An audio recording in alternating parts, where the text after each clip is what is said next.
Oboževalci Candace Owens se obračajo proti njej, ker se spomnite, ko je imela tisto smešno debato z Andrewom Wilsonom, kjer je zahtevala, da je v svoji hiši. In bila je tudi pristojbina v višini dolarja, za katero je sprva zahtevala, da se zviša na več dolarjev.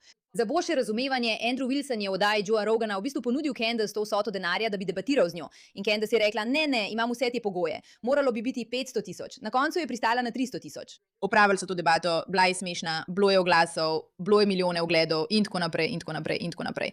Zdaj pa njeni oboževalci pravijo, v redu Candace, ker si najboljša prijateljica Charlieja Kirka, zakaj ne bi dala denarja Charliejevim otrokom? In Candace pa pravi, tega ne morem storiti, ker sem pohlepna po denarju in nikoli ne bi dala svojega težko prisluženega denarja, ko sedim v kleti svoje hiše, uničujem življenje druge družine in zapuščino moškega, ki sem ga nekoč imenovala prijatelj, a sem bila noro zaljubljena vanj. In izdal me je, ker sem temnopolta in je izbral čudovito belko. Zato bom zdaj svojo energijo in čas porabila za to, da bom nanj sproščala svojo jezo in poskrbela, da ga bodo milijoni ljudi sovražili in sovražili vse, za kar se je zavzema. In zdaj tudi podpiram Lindsay Clancy in žensko, ki je ubila 3 svoje otroke, ter trdim, da je za to kriva Big Pharma in ne ta ženska.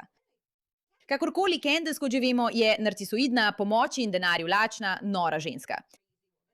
In dejstvo, da njeni oboževalci pravijo, kaj za vraga, zakaj dejansko ne bi donirala tega denarja. Ona pa pravi, ne razumem, kako si drzneš to zahtevati od mene. Dejansko je posnela video z naslovom How I'm spending my $300,000.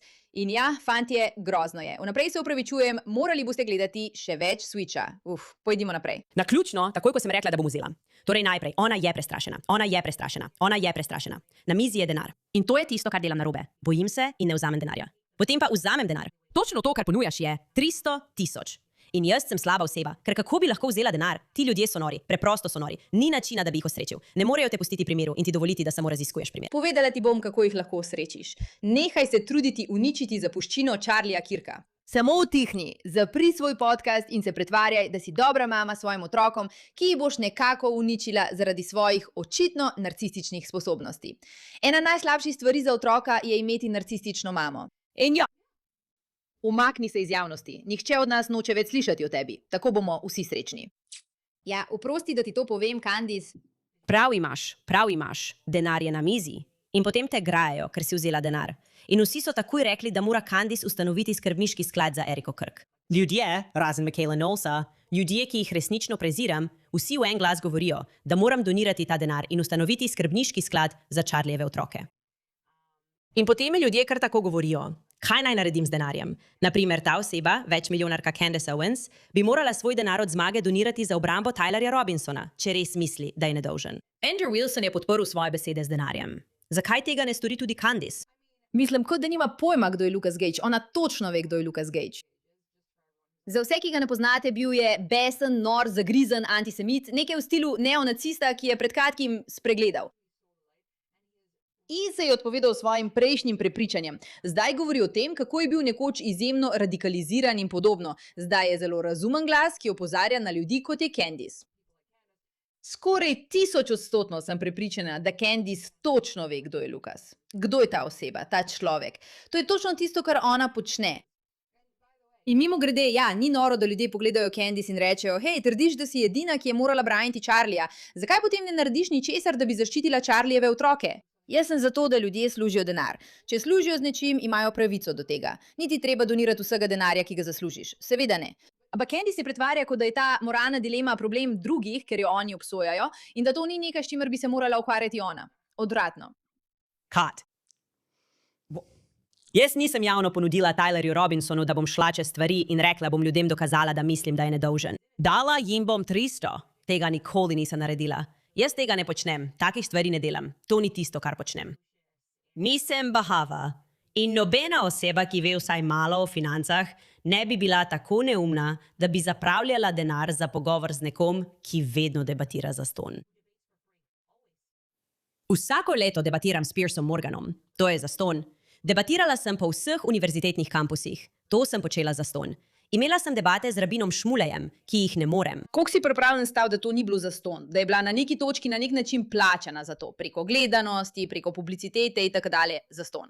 Mimogrede, tudi jaz sovražim nič vreden denar samo za zapisnik.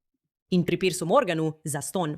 In zato je tako zanimivo, da mi v resnici celo življenje vsi ti ljudje vedno samo prijazno in spoštljivo pišejo ter prosijo za debato. Nihče ne rabi metati denarja naokoli. Tako to deluje.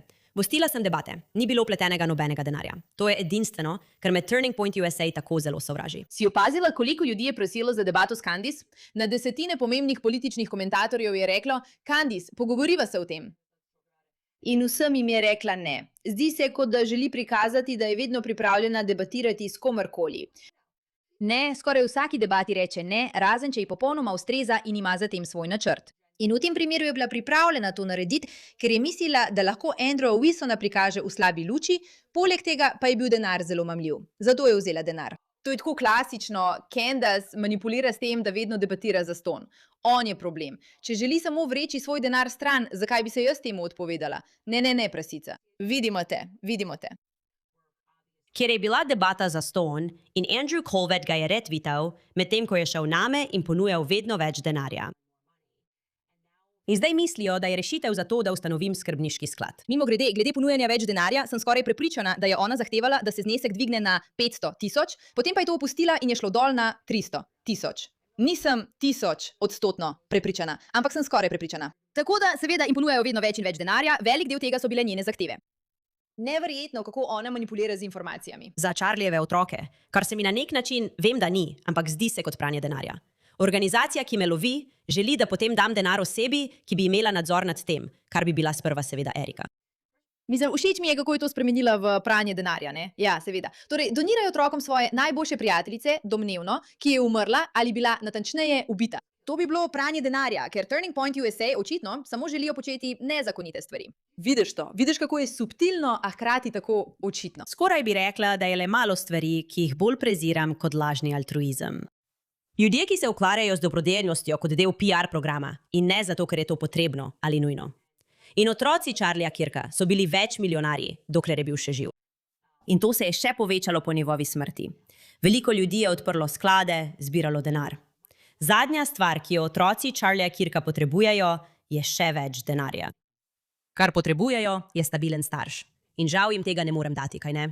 Tega jim ne morem dati. Mama noče biti doma, oče ne more biti doma. In edina stvar, ki jo potrebujejo, niso vplivneži, ki jih uporabljajo kot priročen argument in namigujejo, da bi dodatnih 300.000 lahko kaj spremenilo.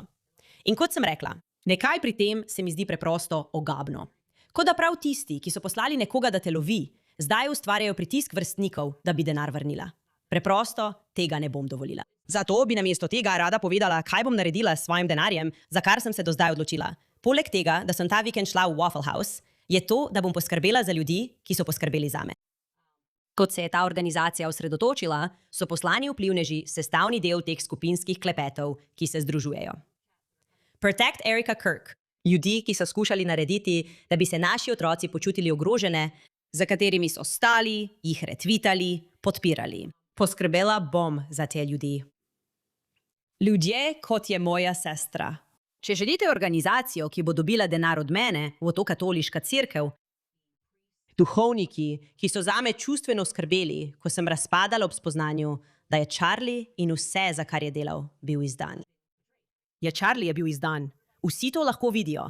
Vsak dan ga izdaš, ko počneš take stvari. Izdajaš to, kdo je bil. Ja, v resnici ne morem poslušati nikogar, ampak včasih sem si želela, ali ona res verjame v to. Ker toliko stvari, ki jih govori, je bilo očitno nesmiselnih, ki jih je prej premislila, kako bo manipulirala zgodbo in jo naredila privlačno. Kot je ona nora. Ali je ona res popolnoma, uradno, popolnoma nora in zmešana? Kot spravila se bom na ljudi, ki So me podpirali, ker sem bila visoka. Bilo mi je tako težko. Jaz sem tista, ki je najbolj trpela. O, bog, Candace, daj najdi si kaj pametnega za početi. Hvala za tvojo pozornost. Ta zadeva.